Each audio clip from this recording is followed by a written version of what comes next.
Thought Leadership from PwC's National Office. Welcome to PwC's Accounting Podcast. I'm Heather Horn. Today, we're wrapping up our revenue accounting series with an episode focusing on presentation and disclosure, from balance sheet classification to the required disclosures under ASC 606, and how companies determine the right level of disaggregation. We're covering the key elements that help users understand the nature and timing of revenue. Back as our guest host, I'm happy to welcome Diana Stoltzfus, a partner in PwC's National Office. Diana is joined by Mike Coleman, a partner, and Christine Moore, a director, both also in our national office, and who bring deep insight from both technical and practical perspectives on issues relating to revenue recognition. Let's go ahead and get the episode started. Mike and Christine, thanks so much for joining me today. We're doing a back to basics today, and we'll be covering the presentation and disclosure requirements related to revenue recognition. Although I'm calling it back to basics, it's certainly an area where we get lots of questions. And we look at some of the statistics related to what are some of the most frequent areas where people are asking questions or visiting our different types of guidance. This is definitely an area where we're getting a lot of questions and see people looking for answers. So maybe starting with you, Mike, you can just give us some background on the different presentation requirements in ASC 606. Sure. So let's just have some basic understanding. Companies typically have multiple sources of revenue that are presented as revenue in the income statement. Things like revenue from customers, typically sales or services, or they might have lease revenue or interest revenue, grants, revenue from collaborations. There's more than one thing that they might have. And ASC 606, which covers revenue from contracts with customers, it requires a company to separately disclose revenue from those contracts from the other sources of revenue. So if I'm an entity that leases equipment and then also sells equipment or consumables, ASC 606 would say you need to present the lease income under a different guidance from the revenue from contracts with customer under 606 guidance, lease being 842. ASC 606 also has guidance for disclosures in annual and interim financial statements. We don't want to forget the interim disclosures. Nope. And then in addition to that, we always want to remind folks that if you're a public company, SX Rule 503 has guidance about what categories of revenue you would present on the income statement. Typically, it's if you have revenue categories that are 10% or greater than total revenue, and they list tangible products, services, rental income, and other. So we always want to remind folks about the SX criteria. The other reminder is we'll have transactions that generate income that aren't revenue. Right. Revenue is your major central ongoing operations. So let's say a company has fixed assets that are end of life and sells them, gets proceeds and a gain. That's not revenue. That's the sale of your fixed assets. So that wouldn't be covered by 606. That would be covered by some other guidance. So for today, we're going to talk about the disclosure requirements and the presentation requirements for revenue from contracts with customers covered by ASC 606. For all that other stuff, you look to that other guidance. Right. And sometimes it's not that easy, too. We actually recently recorded a podcast related to embedded leases. And sometimes these questions about what type of revenue it is, or what model you're under can be quite complicated, actually. But today we're focusing on ASC 606.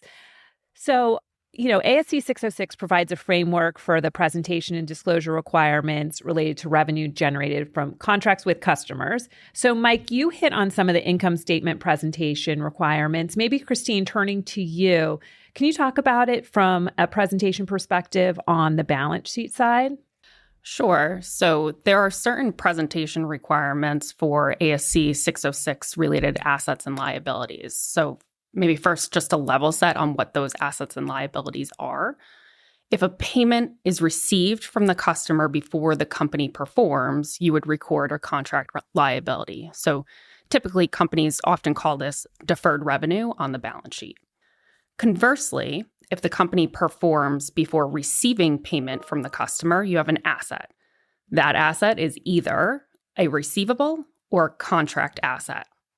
The asset is a receivable if the right to consideration is unconditional, meaning the entity has the immediate right to bill, or the right to bill is only based on the passage of time, sometimes referred to as an unbilled receivable. Typically, we would see this captioned as trade AR on the balance sheet. In contrast, the asset could also be a contract asset. So if the right to consideration is conditional on something other than the passage of time, so for example, company has to perform more services or deliver something else before they have the right to consideration from the customer, that would be a contract asset. We typically see this as an example when an entity provides services that are being performed over time, transferred over time to the customer. However, the entity may be only entitled to consideration from the customer based on achieving certain project milestones.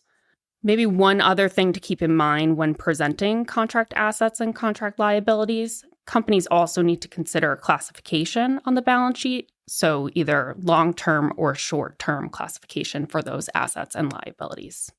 So, Christine, you seem to make this distinction between when you're thinking about the asset side, whether something is a receivable or a contract asset. Why, from a presentation perspective, does it matter, whether it's a receivable or a contract asset? So there's a few reasons why it's really important to distinguish between the two. First, receivables and contract assets need to be presented separately, and then they're subject to different requirements. So, for example, contract assets and contract liabilities from the same contract are presented on a net basis based on the guidance in ASC 606. However, receivables are not offset against contract liabilities unless you meet the specific requirements for balance sheet set-off in ASC 210. There are also then separate disclosure requirements with more specific disclosures for contract assets under ASC 606. We do get a number of questions on the difference between a contract asset and a receivable, and in some cases, judgment is required. But just keep in mind that there are definitely scenarios where you can have a receivable in advance of performing. So, for instance, when the company has the right to consideration in advance of performance and the contract is non-cancelable, or the consideration is non-refundable. So really important to make sure you're distinguishing and understanding the difference between the billing terms in the contract when you're performing to make that assessment as to whether you have a receivable or a contract asset. Okay, great.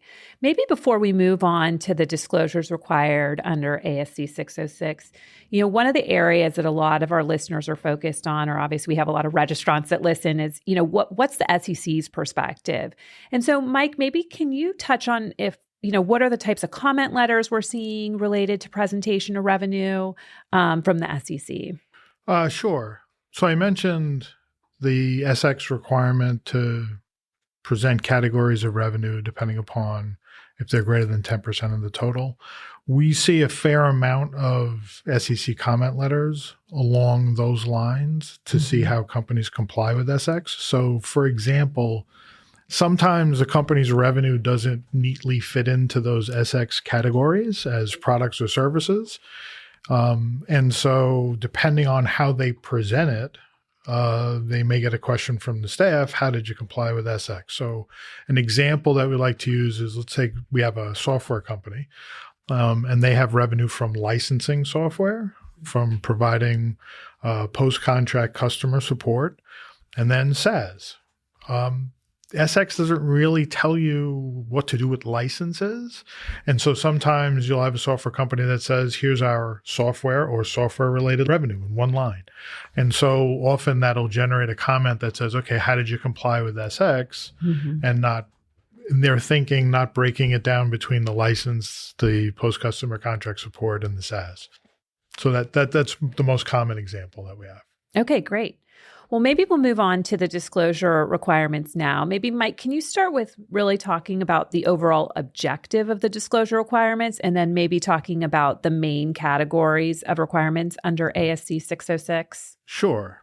So the overall objective, and it's always good to keep this in mind as you go through it. ASC 606 is a little unique in that they have required disclosures at a high level, but then don't tell you how to do the disclosure. So there's a lot of judgment. And then they give you suggestions on what you might do, right, and what you might consider. So it's hard to say that there's required. Okay. Yeah, there's required, but not the how of the required. So, but the overall objective is always sort of the anchor, and that's an entity to disclose the sufficient information to enable the users of the financial statement, and here's the key, to understand the nature, the amount, the timing, and the uncertainty of revenue and cash flows. So the nature, the amount, the timing, and the uncertainty of the revenue and the cash flows. So that's the objective you're trying to meet. How is my disclosure helping a reader understand nature, amount, timing, and uncertainty of the revenue and cash flows? Okay. And now there's sort of 5 groupings, 5 categories that are required disclosures. And I'm using air quotes. I don't know why I'm on a podcast, but for those following along at home, I'm using air quotes. They are disaggregated revenue, disclosures about your performance obligations, the significant judgments that you make in applying the standard, contract balances related to the assets that Christine was talking about, and then last is cost to obtain or fulfill a contract. And we'll cover all of those in detail, and I figure we'll start with the first group, which is disaggregated revenue, because we tend to get a lot of questions about this disclosure. And it's also an area of significant SEC focus. Okay. And we get a lot of comment letters. Companies get a lot of comment letters on disaggregated revenue. All right. So again, the requirement for disaggregated revenue, and it's again that principle again, it says companies should disaggregate the revenue in categories that will show the reader the impact of the nature, the amount, and the timing uncertainty on revenue and cash flows, right? So that's the idea. I'm going to disaggregate into categories that give me information about those 4 characteristics. Again, the guidance doesn't tell you what categories have to be. The company has to make the judgment as to whether they provide that information. But they do suggest some examples, which would be like the type of good or service, so a major product line, the geography or region, the market or type of customer. So like think of a government customer and a non-government customer, or the timing of when the goods or services are transferred. So point in time versus over time, the channel, retail versus wholesale. So those types of categories that give the users of the financial statements better insight as to the nature, amount, timing, and uncertainty of the revenue. I'm going to say it over and over and over again. Yeah. And then depending upon the business, you might aggregate into one or more. There's no requirement that you have to do a said number, but again, you want to be fulsome in your disclosure. Right. And I guess maybe that's some of the reason why there's a lot of ability for companies to decide is because companies have such different models too, right? And so it's hard to be prescriptive. If you have to have these categories you may not be able to capture, and obviously businesses are evolving and changing over time. So Mike, when it comes to disaggregating revenue, how should companies decide which categories to use to meet the disclosure requirements? Okay, so the guidance tells you the types of information that you should consider when determining your categories for disaggregation. And those types of information include disclosures presented outside of the financial statements. So think of other parts of SEC filings, earnings releases, annual reports, investor presentations, et cetera. Information regularly reviewed by the chief operating decision maker, the CODM, for their evaluation of the financial performance. You may want to consider that information, or other information that's used by the entity and users to evaluate the performance of the company. So that's the types of information that the guidance suggests you look at, a company to look at, in order to figure out what to disaggregate.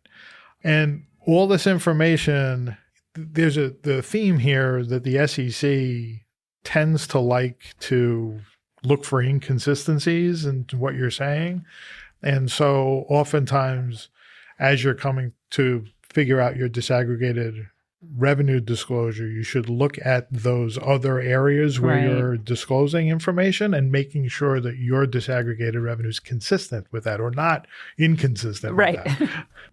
Okay, well, one thing that you mentioned is the, chief operating decision maker, or CODM, and we hear that a lot when we're thinking about segments and segment reporting requirements and information regularly reviewed by them. That's obviously an important component to consider when we're reporting, determining segments and reporting in accordance with that standard. So how do you think about the overlap between the revenue standard and segment reporting requirements? Sure. ASC 606 actually requires the company, and again, this is the theme of the presentation and disclosure, they require disclosure that helps the user understand the relationship between what was disclosed for segment reporting and what was disclosed for revenue. Doesn't tell you how to do that. Just you have to have enough information that someone can understand the relationship between those two accounting principles.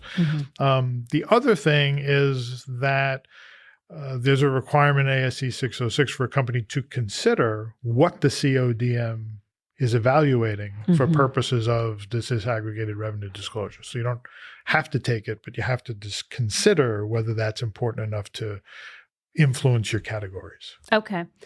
So one of the other things that you mentioned in the beginning of talking about disaggregated revenue was that this is a big area of focus from the SEC. So maybe can you give us an example of some of the different types of comments that we're seeing from the SEC in this area? Sure. I'll give you two that have been more significant as of late.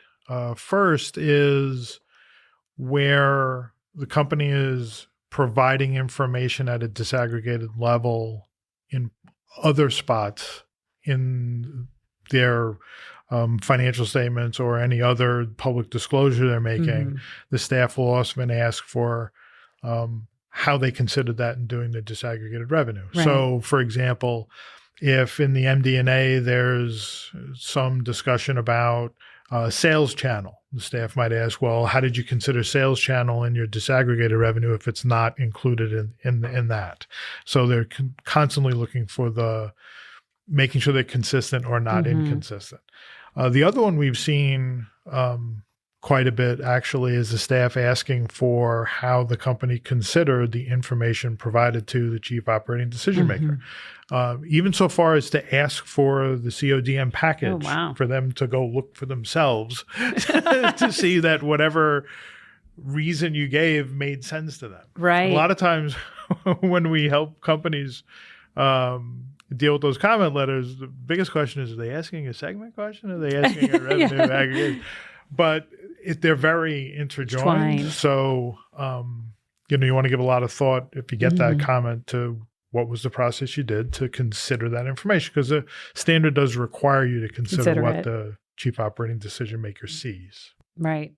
Well, it seems like a good point, and I think this is probably, obviously relevant for these standards, but probably across when companies are making their public disclosures anyway, is thinking about all these different documents and how you're presenting information and making sure that you have consistent kind of messaging and evaluation across your different public documents. That's right. Okay, so maybe we'll turn now to the next disclosure category. So Christine, I think that's performance obligations. Maybe can you give us some information on the disclosure requirements there?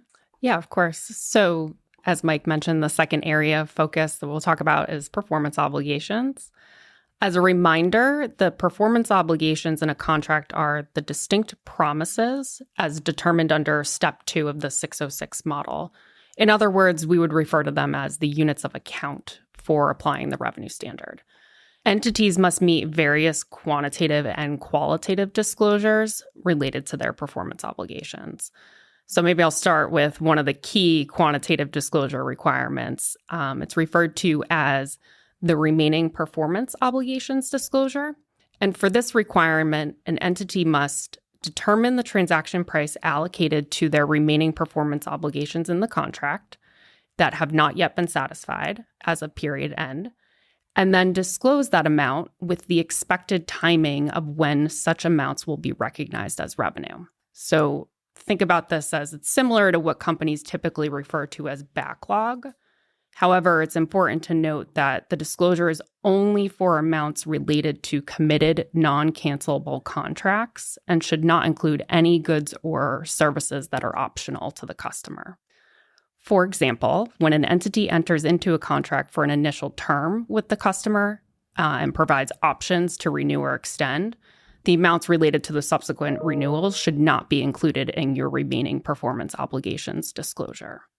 In terms of how companies then go about disclosing when the amounts are expected to be recognized as revenue, the guidance obviously isn't prescriptive for that. So what we do often see companies do is disclose quantitatively using time bands. So for example, disclosing a table in the footnotes with the amounts to be recognized 1 year out, 2 years out, etc.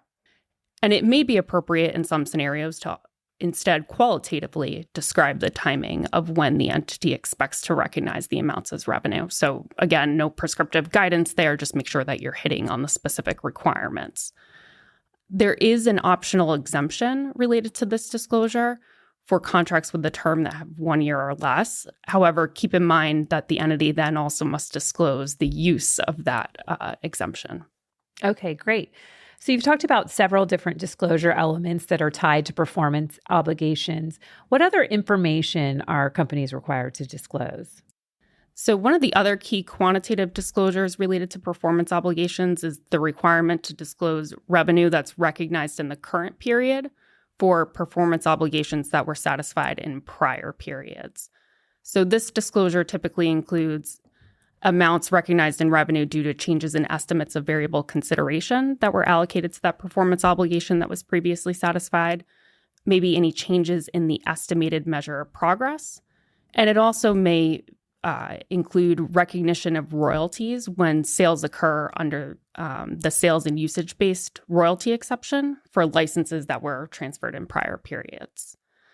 Maybe then shifting to qualitative disclosure. So in terms of qualitative disclosures for performance obligations, an entity should consider disclosing the nature of the goods or services being provided, when the entity typically satisfies its performance obligations. So think, are your performance obligations satisfied at shipment, upon delivery, as services are provided, etc. The significant payment terms, including when the payment is typically due, whether the contract has a significant financing component, or whether the consideration in the contract associated with that performance obligation is variable. And then also companies need to consider disclosing any potential repurchase obligations for that performance obligation, or if there's any warranties that are associated with that performance obligation, and then the nature of that warranty. So is it an assurance type warranty or a service type warranty? The disclosures should be specific to the entity's revenue transactions, so it's really best to avoid any boilerplate or generic language.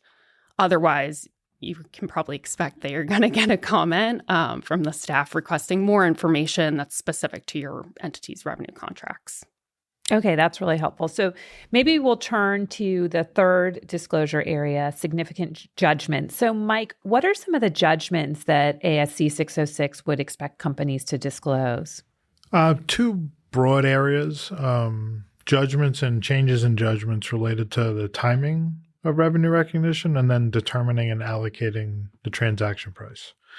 And so the purpose of providing information for these two judgments is to give the reader more information about areas of the model where the entity made significant judgments. So some examples that hopefully crystallize it a little bit. Mm-hmm. So let's say when revenue is recognized over time, the methods that are used. So over time can be a function of time ratable or an input method, such as costs, or an output method. So the types of methods that a company is going to use to recognize over time would be one of those significant judgments. And then why is that method a faithful depiction of when the transfer of goods or services occurs? When revenue is recognized at a point in time, some judgments evaluated for when a customer obtains control, because that can happen at different points in time for different reasons. As far as the transaction price, think methods, inputs, and assumptions for estimating variable consideration, whether there's time value of money, measuring non-cash consideration, and then whether that variable consideration is constrained. And then the other thing that we get a lot of questions on is estimating standalone selling price for the purpose of allocating the transaction price to the different things. So those are types of things you would go for the transaction price. Last, you always get this refunds, returns, other types of obligations. Again, the judgments around what type of obligations those are, like return terms, refund terms, et cetera. Right. So it seems like this is a lot of qualitative information. Sometimes we think about requirements being more quantitative. Any perspective on that? Yeah, this is fairly consistent with the direction the FASB's gone on to give readers more information to be able to digest and understand the financial statements. Quantitative, yeah, but both qualitative so that they have decision-making usefulness. The other thing, though, is sometimes companies will fall into the trap of, well, it's a qualitative disclosure, and so they borrow other things that they've done or other folks that have done before, and what you don't want is to have boilerplate language. Right. You want that qualitative disclosure to be company specific. Mm-hmm. And I think, maybe a good point on that too, Mike, is making sure that you're refreshing them every year too, because most of the time facts and circumstances can change over time and it's not exactly the same thing every year. That's a great point. That's absolutely a great point. Okay, so maybe we'll move to the fourth category now, maybe going back to you, Christine, on contract balances. Sure. So this one is going to be a little more quantitative than significant judgments. So for contract balances, ASC 606 includes a requirement to reconcile the activity that's presented on the balance sheet. So in particular, the requirements would require an entity to disclose the opening and closing balances of receivables, contract assets, and contract liabilities, and then also disclose significant changes in the contract asset and liability balances during the period. So this would include disclosing revenue that's been recognized during the reporting period that was included in the contract liability balance as of the beginning of the period. Entities should also explain how the timing of performance and the timing of payment affects the balance sheet accounts. So again, this will provide the reader with further insights as to the appropriate classification of contract balances as an asset or a liability, as well as then current versus non-current on the balance sheet. It sounds a lot like a roll forward. So are companies being asked to roll forward the contract balances? So the standard doesn't necessarily require a roll forward of the contract balances. However, we do see many companies provide that required information in a roll forward table, more so for ease of presentation. Mm-hmm. Additionally, companies do need to consider whether it's necessary to disclose any qualitative information related to the significant change in the activity of the balances, such as if there were any business combinations during the period, any cumulative catch-up adjustments, as well as any impairments of a contract asset. We do see the staff frequently comment on contract balance disclosures or potentially lack thereof, so including, for example, requesting further information on the contract balance disclosures reconciling to the amounts presented on the face of the balance sheet, as well as requesting entities to revise their disclosures to further explain typical billing and payment terms under the contracts and how those impact any contract balances. So it is really important to consider all of the relevant qualitative as well as quantitative information related to contract balances, including how that information then actually reconciles back to the balance sheet. Okay, well, great. Well, maybe we'll turn to our final category now, cost to obtain or fulfill a contract. And Mike, what are the key disclosure requirements here? Yeah, I think for this category, the focus is really on what amounts have been capitalized. So the standard prescribes conditions for where costs should be capitalized. And so the disclosure requirements are the judgments around the types of costs, the method of amortization, and the impairment conditions, and then quantitatively what are the balances that have been capitalized and the amount of amortization and impairment. But the focus is on if those costs are capitalized, judgments and amounts. Okay, got it. Well, maybe one last question, Christine, before we move on from disclosure requirements. Is there anything else you think our listeners should know? Maybe one last item to note. There are various practical expedients that entities can elect under ASC 606, and the companies need to disclose the use of any practical expedients in their financial statements. So the common examples that we see as a reminder for disclosure would be when an entity does not account for a significant financing component because the contract is less than 12 months, the use of the right to invoice practical expedient when recognizing revenue, or the use of the practical expedient to expense costs to obtain a contract as incurred, again, because the amortization period would be less than 12 months. So just a quick reminder on some of those practical expedient disclosures that also are required in the financial statements. Okay, well, we've covered a lot today. We've talked about presentation. We've talked about the 5 different disclosure categories. Maybe, Mike, I'll start with you. Any key takeaways if our listeners are thinking about different ways that they could enhance their revenue disclosures? Sure. I have 3, and you can probably guess the first one, which is as you evaluate your revenue disclosures, always make sure that they are providing information that has the nature, amount, timing, and uncertainty of revenue and cash flows. So that's the overarching principle. Don't just use boilerplate language. Be specific to the company's conditions. And then make sure you're consistent with or not inconsistent with the other disclosures that you're making outside of the financials. I think that's great advice. Christine? Yeah, maybe just to echo Mike's point on consistency. So with the continued focus on disaggregation, make sure you have a good basis for determining how to disaggregate revenue in your disclosures. And then again, that disaggregation aligns with how you talk about the business in other financial statement disclosures or other parts of the filing. Okay, well, great. Well, I think this has been really informative podcast and very helpful. So maybe one last thing is, Mike, if our listeners want to find out more information or get more guidance related to revenue presentation and disclosure requirements, where should they go? So Chapter 33 of our financial statement presentation guide is the place we talk about specifically the presentation and disclosure requirements. And then if there are any accounting and reporting issues related to revenue, our ASC 606 revenue guide. Well, thank you so much both for joining me today. Yeah, happy to be here. Thank you. That's our show for today. Tune in next week for more fresh episodes. So that you never miss any of our audio content, follow the PwC Accounting Podcast wherever you listen to your podcasts. And to stay up to date on all our latest accounting and reporting news, sign up for our newsletter at viewpoint.pwc.com. From Thought Leadership at PwC, I'm Heather Horn. Thanks for tuning in.